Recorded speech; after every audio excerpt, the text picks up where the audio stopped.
sé, había un bloqueo de chamacos, de estudiantes, ¿verdad? Los estudiantes pertenecían a la Normal Rural de Ayotzinapa y bloquearon la Autopista del Sol al sur de Chilpancingo en demanda de aumento de matrícula escolar y plazas magisteriales. Hablemos del caso en particular. Hoy, por ejemplo, el diario Reforma critica tu informe y dice que informas a medias. Dice que no dices quién disparó, dice que no das datos fundamentales de la investigación, que te quedas corto al final de cuentas. Pues mira, Carmen, decir en principio que se trata de un informe preliminar. Un informe a 30 días de ocurridos los hechos, en donde consideramos muy importante poder emitir este pronunciamiento para favorecer la justicia, para que pueda actuarse, porque no hay nada más lamentable que dejar pasar el tiempo ante hechos graves, porque entre más tiempo pase se abona la impunidad, porque las pruebas desaparecen, los indicios se pueden diluir y por ello la importancia de poder ejercer esto. El informe sí presenta datos que me parecen muy importantes. En principio, dejar en claro que no se trata solamente de la muerte de 2 estudiantes, sino también la muerte del empleado de la gasolinera, en donde deben deslindarse responsabilidades penales. Pero también 4 personas que resultaron heridas por armas de fuego, por proyectiles de armas de fuego. Por otra parte, personas que al momento de su detención fueron sometidas a tratos crueles, que fueron una de ellas torturada, que por otra parte se dieron detenciones arbitrarias y también un asunto muy importante que tiene que ver con la alteración del lugar de los hechos, la contaminación del lugar mismo, esto es, no se preservó adecuadamente la escena del delito y eso sin duda que implica también un obstáculo para que la justicia pueda llegar de manera pronta, pero también responsabilidades para los policías que estando ahí no tomaron las medidas para preservar la escena del delito y favorecer la justicia. ¿Se disparó indiscriminadamente durante varios minutos en contra de los estudiantes? No solamente eso, Carmen. Llegaron elementos policiales, 165, de los cuales 67 iban armados para contener una manifestación pública, lo cual es totalmente contrario a los protocolos de actuación en esta materia. Está estrictamente prohibido llegar ante una manifestación pública armados y sobre todo ejercer el uso de las armas de fuego en contra de manifestantes. De los videos que logramos allegarnos, 181 videos distintos, algunos tomados por medios de comunicación, otros tantos más que nos facilitaron particulares, es claro cómo llega un momento en donde hay disparos de manera totalmente indiscriminada, daños que se generan a bienes muebles, inmuebles, y por otra parte, 4 heridos que quedan al final, 2 muertos por impacto de arma de fuego y un empleado de la gasolinera muerto por quemaduras derivadas del incendio de esa bomba. Raúl, ¿sabes ya de dónde venían los disparos? En el caso de los 2 estudiantes que perdieron la vida, tenemos evidencias muy claras en el sentido de que los disparos proceden precisamente de poniente a oriente, justo en el lugar donde se encontraban los policías ministeriales y preventivos del estado de Guerrero. Esa es la trayectoria de los disparos. No pudimos identificar plenamente quién fue el que disparó, porque no tenemos la ojiva, y la ojiva es el medio de contraste para poder corroborar de qué arma salió el impacto. Sin embargo, sí es muy claro que hubo varios impactos hacia esa dirección, uno que dio en un tráiler, otros más en el muro de contención que divide el carril norte-sur y sur-norte de la autopista, y 2 más que dieron precisamente uno en el parietal izquierdo de un estudiante y otro más en el cuello, en el lado izquierdo del otro estudiante, y que corresponden a las trayectorias precisamente del lugar donde se ubicaban estos agentes. ¿Por qué no tienen la ojiva? Porque siendo proyectiles de alta velocidad, penetraron, traspasaron el cuerpo y se perdieron por ahí en alguna parte de la zona.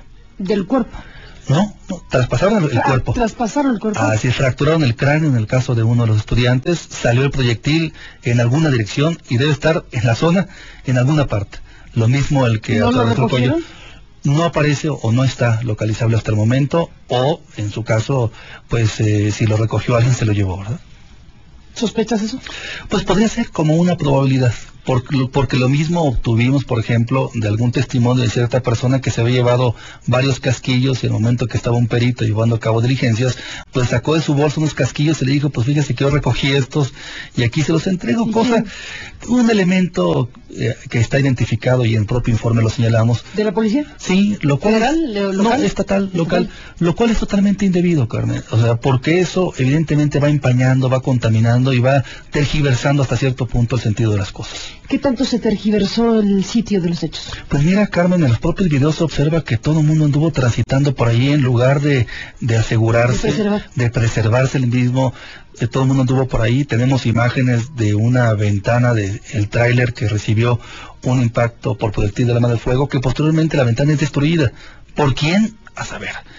Evidentemente casos como estos, el recoger los casquillos, el mover los cuerpos de los alumnos, el recoger también otra serie de indicios que ahí se encontraban, pues sí genera una complicación, porque entonces pues habrá que ir reconstruyendo qué fue lo que realmente sucedió. No tienes las ojivas, pero dices que tienes la dirección de los disparos y eso hace presumir que es altamente probable que policías hayan sido los que dispararon. Efectivamente, ahora sí que los dictámenes científicos periciales son muy claros en ese sentido. Una bala tiene una trayectoria y, por supuesto, tomando en consideración la trayectoria y la ubicación de disparadores y de víctima, es factible poder ubicar, aun cuando no esté la ojiva, de dónde procedió el disparo. Lo que no tenemos es la certeza de quién fue el que disparó, pero para esto, Carmen, el Código Penal señala que cuando hay autorías indeterminadas, esto es, cuando no se puede determinar quién fue el que disparó, todos los que se encuentran ahí en la zona tienen que responder como una coparticipación delictiva. Después de la pausa volvemos en esta conversación. Usted escucha. Regresamos.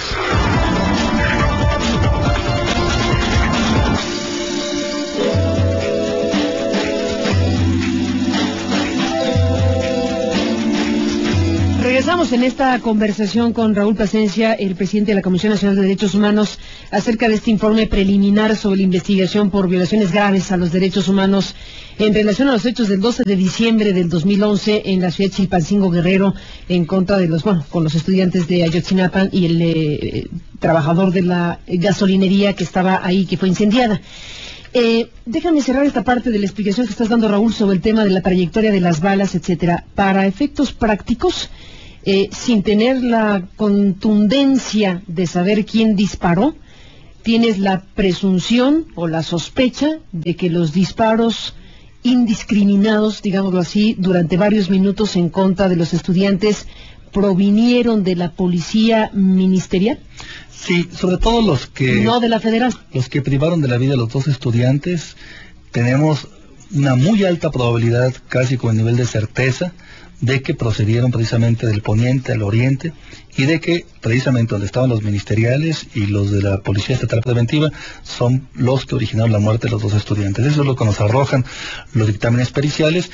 Es el Ministerio Público quien tiene que determinar la responsabilidad penal, pero hay elementos muy claros, Carmen, de tal manera que esperemos puedan deslindarse las responsabilidades.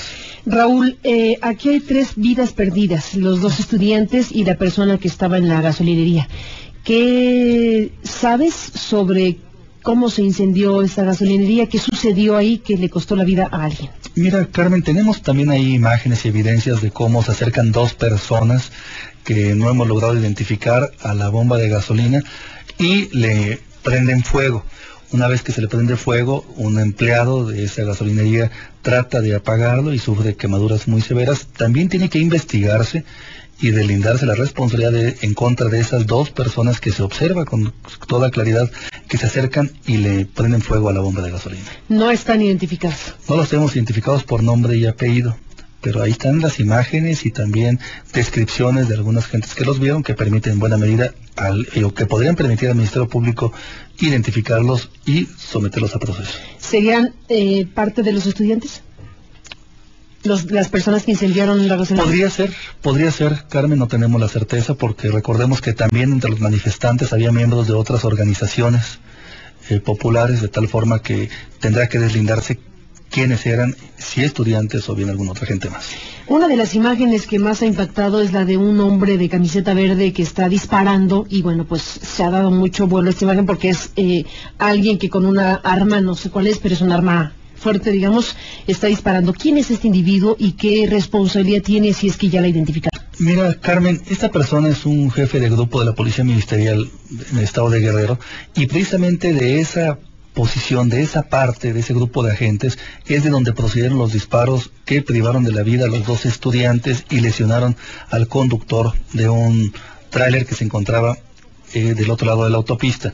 De tal manera que por ello es que en los dictámenes periciales decimos que hay una muy alta probabilidad, casi con el nivel de certeza, de que de esa es la procedencia de los disparos, y las responsabilidades penales tienen que deslindarse en contra de todos los que estaban ahí presentes, sea como autores directos, indirectos o bien copartícipes del delito. ¿Había armas solamente del lado de los policías? Solamente del lado de los policías. Una vez que hemos evaluado, analizado todos los elementos de prueba, nos queda muy en claro que no había ningún estudiante armado, ninguno, con armas de fuego. Piedras, palos, sí, pero ninguno con un arma de fuego, y que sí había, por otra parte, 67 policías armados de los 165 que se encontraban en el lugar. ¿Desproporcionado para una manifestación de esta naturaleza, dices? Totalmente desproporcionado, pero además en un uso totalmente indebido de las armas de fuego. No existe justificación alguna para que, tratándose de una manifestación pública, se utilicen armas de fuego en contra de los manifestantes. En su momento conversamos, Raúl, con el hoy ex procurador López Rosas, y él decía que que hubo dos momentos. Que en un primer momento los policías fueron no armados, que la indicación era ir no armados, pero que cuando se generó una situación violenta, dijo, o especialmente violenta, dijo, es que ingresaron a la escena elementos armados. ¿Tú coincides o tienes información de que esto sucedió así, o desde el principio los policías fueron armados, o en un segundo momento, particularmente con el incendio de la gasolinería, es que llegaron armados? Mira, Carmen, los datos que tenemos nosotros es que llegaron desde el primer momento armados. No tenemos datos que permitan dividir la situación en dos momentos. ¿En dos momentos son? No, de hecho, observamos a los policías desde un primer momento armados, los que ahí se encontraban. ¿A los ministeriales y a los federales? A los ministeriales, a los federales, a los estatales preventivos. No encontramos alguna evidencia que permita suponer que primeramente llegaron sin armas, se retiraron y posteriormente regresaron. Recordemos que los eventos se dan más o menos en un lapso entre 30 y 40 minutos de principio hasta fin. No recuerdo que haya dicho que se retiraron y regresaron, sino probablemente ingresaron armados en un segundo momento, si me atengo a lo que recuerdo de la explicación del ex procurador hoy. Pues mira, Carmen, lo que observamos nosotros, y además ahí está muy bien fijado en las imágenes, es que pues estaban armados, ¿verdad? Desde el primer momento. No se observa inclusive a ningún policía desarmado, incluso cuando están en la fase de pláticas con los propios estudiantes. Hay varias imágenes que tenemos ahí, inclusive de uno de los estudiantes antes de perder la vida, en donde está pues ahí alrededor de varios elementos policiales con armas largas que están portando, incluso cuando están en la propia fase de diálogo, de plática, de qué necesitan. ¿Él está conversando con los policías? Sí, claro, pues está en una de las imágenes en donde se le ve pues con vida todavía al estudiante, cerca de los policías armados con armas largas y sin que exista algún género de violencia entre unos u otros, y posteriormente pues la imagen de cómo está ya sin vida. Hay otra imagen que es tremenda y que se difundió justo horas después de que ocurrieron estos hechos trágicos, de uno de los dos chicos que va caminando con su mochila, y la siguiente foto es que está ya abatido, pero te da cuenta de que el chico iba caminando bastante distante de donde están policías enfrente de él. Es un indicador de cómo fueron las cosas que le costó la vida a estos dos jóvenes. Efectivamente, y ese es el caso que se repite también en el otro supuesto, los dos jóvenes caminando, corriendo hacia una dirección y de repente abatidos por un solo disparo certero, en el caso de uno en la cabeza, en el caso del otro en el cuello, pero de consecuencia necesariamente mortal. Esto es, quien disparó lo hizo con un altísimo grado de precisión, disparándole a uno en la cabeza, al otro en el cuello y ocasionando pues lesiones necesariamente mortales. Me has entregado este documento que has difundido en estas horas de la estructura del informe. Has hablado de los hechos, has hablado de las acciones. Destacas un tercer punto que se llama obstáculos. ¿Y ahí qué hay? Mira, Carmen, en principio el tema de la contaminación del lugar de los hechos. Una vez que estos ocurrieron, en lugar de preservarse bien el lugar con el objetivo de que puedan llegar los peritos, los expertos a hacer el levantamiento de los indicios, pues cualquier cantidad de gente pasó por ahí, elementos policiales alteraron el lugar de los hechos, levantaron indicios, y esto evidentemente implica una seria dificultad para poder arribar a la verdad de los hechos. Por otra parte, el hecho de que haya declaraciones tanto del ex procurador, en el sentido de que iban inicialmente desarmados o dio la orden de que fueran desarmados cuando las evidencias son otras, también nos coloca en cierta complicación, y también la declaración del vocero de la Policía Federal al momento de afirmar que ellos llegaron posteriormente a que los hechos se habían iniciado, cuando los videos son muy evidentes y los testigos que tenemos de que de los primeros en llegar fueron precisamente elementos de la Policía Federal, dado que se trataba de una autopista federal, y ahí se observa cómo hay un diálogo entre ellos y los propios estudiantes. Doctor Plasencia, vamos a una pausa y regresamos en la parte final. Usted escucha. Regresamos.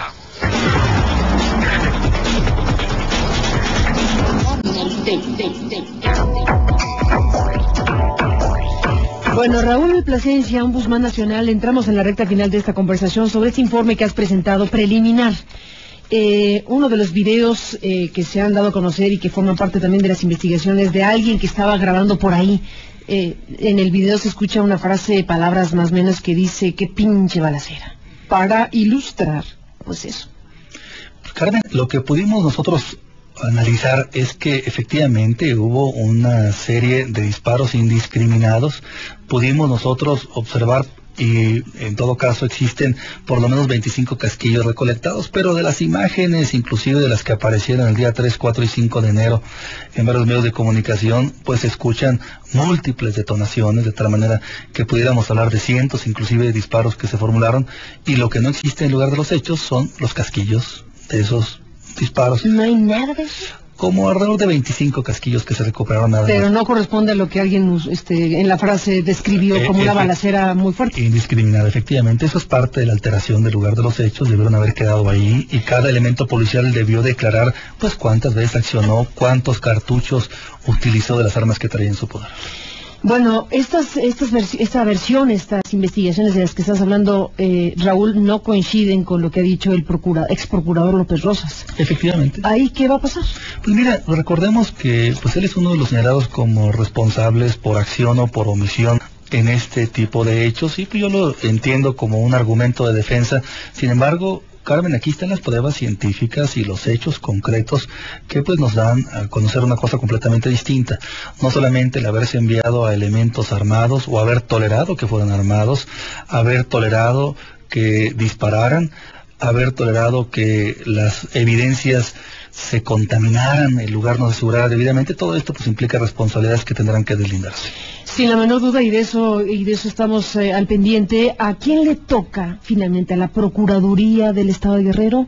¿A la Procuraduría de la República? ¿Quién es la autoridad que tiene que finalmente construir las causas penales e identificar a los responsables específicamente? Mira, Carmen, le estoy turnando yo y presentando una denuncia ante la Procuraduría General de la República con una copia certificada de todo lo que hemos actuado.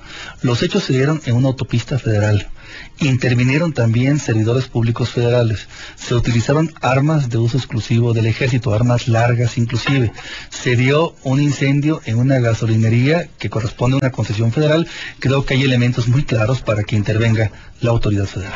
A ver si podemos, Olga Carranco, establecer comunicación con Rocío Méndez brevemente para que Rocío nos dé también la postura que han asumido algunos normalistas, un abogado que se presenta como abogado de los normalistas en Guerrero, Santiago Aguirre, y bueno, pues me gustaría que escucháramos también a Rocío precisamente con este tema, porque bueno, pues también hay opiniones críticas sobre este informe que se está presentando al respecto. Déjame antes de ello, Raúl, plantearte dos cosas que trascienden incluso a la propia investigación. Ayer nuestro colega Roberto Samarripa en el diario Reforma publicó en su tolvanera un texto que se llama Molotov.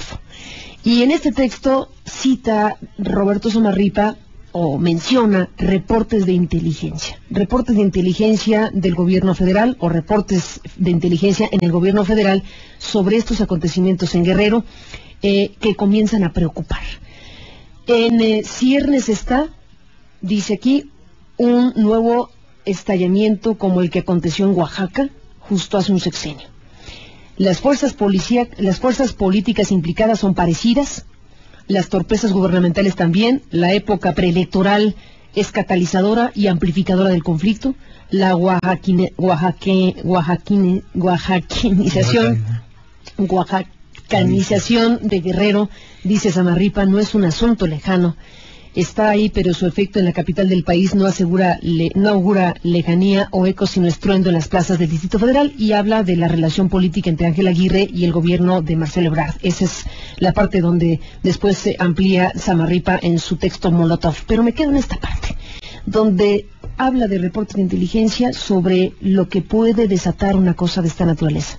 Los ingredientes, Raúl, sé que no es derivado de tu propia investigación, pero merece un comentario, por lo que puede desatarse si no hay un proceso de justicia claro, contundente, convincente, frente a los hechos acontecidos que le han costado la vida a 3 personas. Efectivamente, Carmen, por eso es muy importante vencer la impunidad en un caso de estas características. Yo creo que no nos podemos dar el lujo como Estado mexicano de permitir que un asunto de esta gravedad continúe en la impunidad. 3 muertos, 4 heridos, múltiples personas lesionadas, daños en bienes muebles, inmuebles, y que no exista ni un proceso penal abierto. Creo que ni un proceso penal abierto, ni una persona consignada. Creo que esto es una mala noticia y tenemos que ir buscando, y por eso mi pronunciamiento el día de ayer solicitándole a las autoridades que deslinden inmediatamente las responsabilidades, en principio en contra de los servidores públicos que intervinieron e hicieron un uso indebido de las armas de fuego, pero también en contra de aquellos particulares que hubieran cometido delitos. Déjame que escuchemos juntos a Rocío Méndez, mi compañera, que tiene algunas opiniones sobre este tema, y me gustaría que opinaras al respecto y dieras algún tipo. Bueno, pues hay coincidencia esencial de lo que se ha planteado desde el principio por parte de este organismo y por parte de los testimonios de los estudiantes, con lo que ustedes están viendo. Por supuesto, Carmen, porque el compromiso de la Comisión Nacional de los Derechos Humanos es investigar de manera totalmente objetiva, imparcial y llegar a la verdad de los hechos, con objetivo de que pueda hacerse justicia, se evite la repetición de un acto de estas características, pero sobre todo se evite la impunidad. Es el compromiso, y por eso la importancia de haber emitido este informe preliminar, donde le vamos dando, ahora sí, valor y peso específico a qué fue lo que sucedió y cómo es que los hechos se fueron desarrollando. ¿De qué valor tiene para tu investigación lo que entregó la Secretaría de Seguridad Pública al respecto de los hechos? Mira, Carmen, de hecho, ¿habían tardado en entregarte un informe? Sí, se tardaron. El informe llegó hasta el pasado viernes 6 de enero, llegó una información incompleta, no precisa respecto de lo que les entregamos. No obstante ello, las investigaciones que realizamos en este expediente de 6.800 páginas nos permitieron poder arribar a las conclusiones que di a conocer el día de ayer.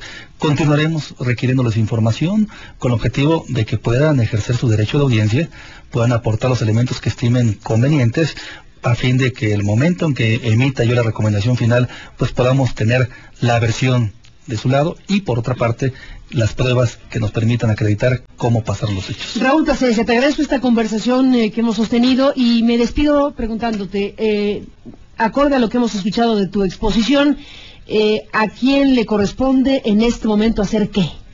En este momento le corresponde a la Procuraduría General de la República desarrollar las investigaciones por los delitos de carácter federal, y estaremos también pendientes de qué es lo que ha hecho hasta este momento la Procuraduría de Justicia del Estado de Guerrero respecto de las investigaciones que desde el pasado 12 de diciembre inició, pero que lamentablemente no han terminado con ninguna consignación.